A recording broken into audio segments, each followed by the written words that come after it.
మిగులు విద్యుత్ ఉత్పత్తి ఉంటే ఆ మిగులు విద్యుత్ ఉత్పత్తిని ఇక్కడ పంపిణీ సంస్థలకు విక్రయించాలి.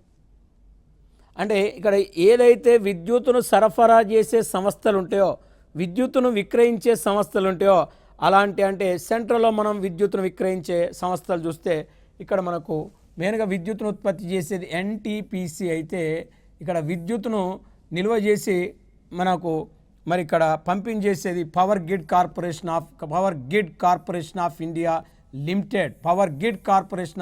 లిమిటెడ్ లాంటి సంస్థలకు విద్యుత్తును, అంటే రాష్ట్రంలో జెన్కో లాంటి సంస్థలు విద్యుత్తును ఉత్పత్తి చేస్తే ట్రాన్స్కో లాంటి సంస్థలు సరఫరా చేస్తాయి.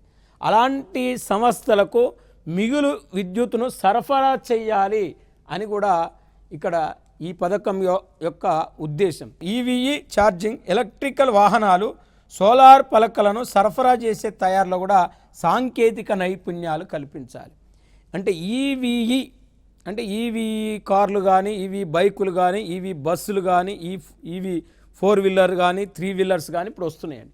అలాంటి ఎలక్ట్రానిక్ వాహనాలు సోలార్ ప్లేట్స్ అంటే సోలార్ పలకలను అంటే ఉత్పత్తి చేసే విధంగా సాంకేతికంగా ప్రజల్లో నైపుణ్య అవకాశాలను కల్పించాలనేది కూడా ఈ పథకం యొక్క ఆశయము, ఈ పథకం యొక్క ఉద్దేశం.